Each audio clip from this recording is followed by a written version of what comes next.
Dito po sa Pilipinas po. Saan po sa Pilipinas? Sa Bamban po. Saan po kayo napanganak? Nakita ko po dito po sa birth certificate ko po, Hilot po, at iniwanan po ako ng nanay. Hindi, saan kayo napanganak? Nakita ko po dito sa birth certificate ko po, Hilot. Hindi ko po tinatanong yung proseso ng papanganak sa inyo. Saan po? Saan pong lugar? Sa Pilipinas, sa Central Luzon, sa Tarlac o sa Banban? Tarlac po. Saan po sa Tarlac? Matatalaib Tarlac po. Ano po? Matatalaib Tarlac Is that po. the barangay? Yes po, nakita ko po dito sa birth certificate ko po. No, you would have recollection of your childhood, right? Can you just give us a recollection of your childhood? Sino po yung best friend nyo? Saan po kayo nag-aral? Kung meron kayong makamag-anak? Recollections of, you're only 38 years old. You will remember your childhood. I mean, I'm double your age, but I would remember my childhood in Malabon. Your childhood. I know homeschool. I can't believe anyone is totally homeschooled all her life. Yes. Please tell us about your childhood. Your Honor, lumaki po ako sa farm. Which farm? Which farm? In what barangay? In what LGU? Barangay Virgen de los Remedios, Bamban, Tarlac din po. Different po from the one po sa QJJ, yung katabi lang po niya. Nabenta po siya year 2000. Hindi ko po maalala yung date kung kailan po siya nabenta. Tapos nakabili po ulit ng property po sa tabi at doon po nagtayo ulit. Lumaki po ako sa farm, Your Honor. Tinago po ako ng tatay ko po. Lumaki po ako na, ako lang po. Pinupuntahan po ako ng tatay ko po araw-araw. Lumaki kayo mag-isa? Kasama ko po ang katulong, kasama ko po yung mga kasamahan ko po sa farm. And Sino po yung mga kasamahan nyo sa farm? Sino yung katulong na naaalala nyo, pangalan, nationality, at sino yung nag-alaga mula kayong napanganak 38 years ago? At binibisita kayong ama nyo mula saan? Sa bansang Sina. At tell us about your childhood. Your Honor, sa farm po ako lumaki, sa Bamban po ako lumaki.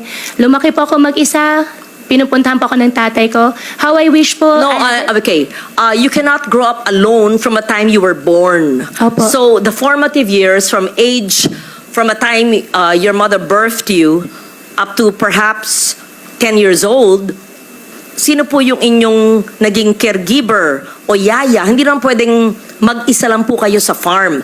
Binibisita kayo ng ama nyo mula saan? So sino po yung sabi nyong kasambahay nyo na nagpalaki sa inyo? Sino po yung sabi nyong mga kaibigan nyo, kasama nyo sa farm? Sino po? Para may...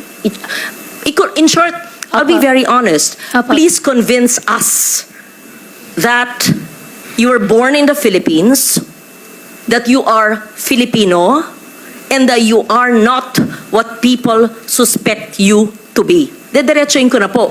Kumbinsihin mo kami kasi hindi po pwedeng hindi nyo maalala yung inyong first few years of living na formative years.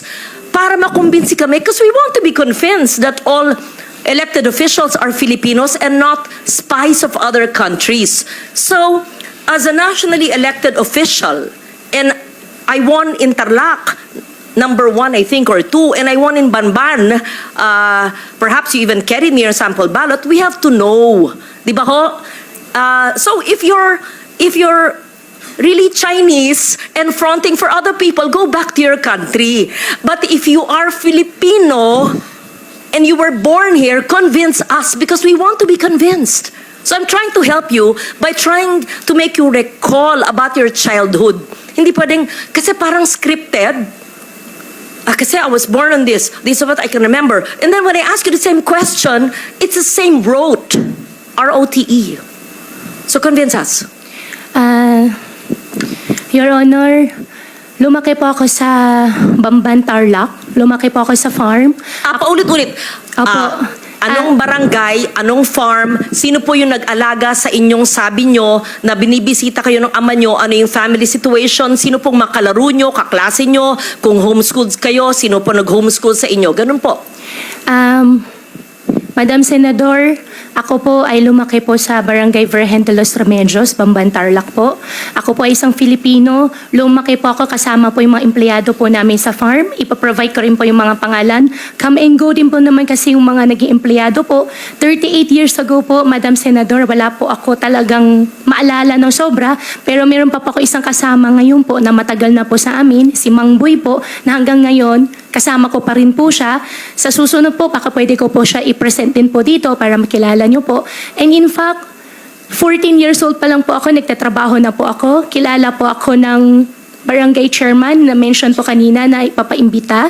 At bumibili na po ako ng mais. Pwede po ako mag-present po ng mga pangalan po nila na magpapaalam lang po ako sa kanila kung pwede ko po sila i-disclose po yung names po nila. At Excuse me, San Loren, kung pwedeng idagdag, Yes. kung kaugnay nyo lahat ng mga taong ito mula nung pagkabata nyo,